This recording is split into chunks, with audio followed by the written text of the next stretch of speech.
The recent Supreme Court ruling against former Thai Prime Minister Thaksin Shinawatra marks a pivotal moment in Thailand's complex and deeply polarized political history.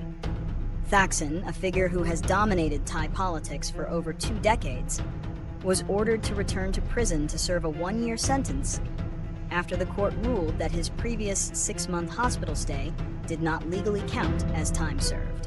This decision overturns the controversial arrangement that saw him transferred from prison to a VIP hospital wing less than 24 hours after his return from 15 years of self-imposed exile. The court's verdict is a significant legal blow that also carries immense political weight. For his opponents, it is a long-awaited affirmation that no one, not even a powerful billionaire, is above the law. For his supporters, it reinforces the long-held belief that the judicial system and traditional elite forces are used as tools to persecute the Shinawatra family and its political allies. The ruling highlights the persistent tension between Thailand's elected populist governments and the powerful, entrenched pro-military and royalist establishment, a conflict that has led to coups, protests, and a cycle of political instability. The case is not merely about a legal technicality. It is a manifestation of the ongoing power struggle for control of the country's political direction. Reasons for the court's decision. The Supreme Court's verdict was based on specific legal and procedural grounds that challenged the legitimacy of Thaksin's hospital stay. The court found that Thaksin's transfer to the Police General Hospital on August 22, 2023, violated established legal and corrections department procedures. The court's reasoning was twofold. First, the court ruled that Thaksin was not critically ill and that his health condition could have been managed at the Corrections Department's hospital, which is located just 200 meters from the prison.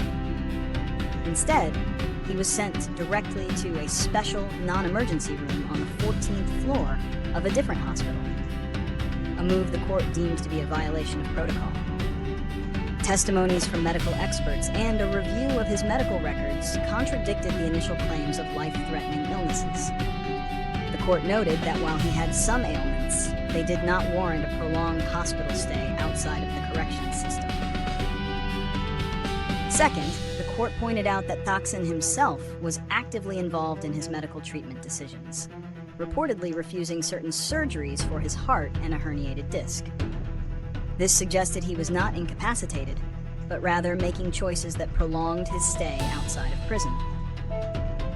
The court concluded that Thaksin was aware that his arrangement was not in accordance with the law, and therefore the time spent in the hospital could not be counted as a prison term. Consequences of the ruling. The immediate consequences of the ruling are primarily political.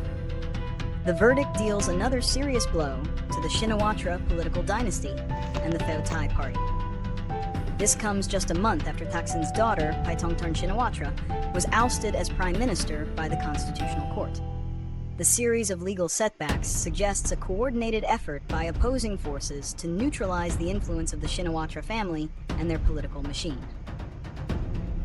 The ruling also solidifies the perception among many that Thailand's judicial system acts as a political arbiter, a powerful tool for the conservative establishment to limit the power of democratically elected populist leaders.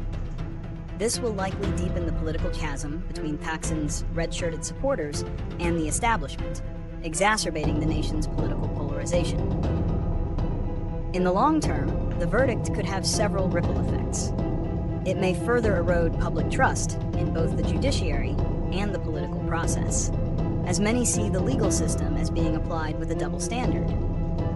The move could also fuel new rounds of protests from pro-democracy and pro-Thaksin groups. On the other hand, the ruling may embolden the conservative establishment, potentially leading to a more assertive role for the military and courts in political affairs.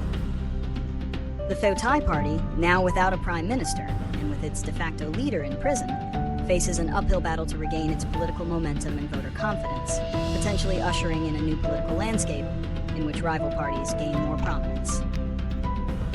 Predictions and solutions. Predicting the future of Thai politics is always challenging, but a few key trends seem likely. The immediate consequence is a period of heightened political instability and uncertainty. The ruling on Thaksin's sentence, combined with the recent removal of his daughter, will likely weaken Thothai's influence. However, it is unlikely to extinguish the political movement he created. Thaksin's legacy and populist appeal remain strong, and his supporters view him as a martyr for their cause.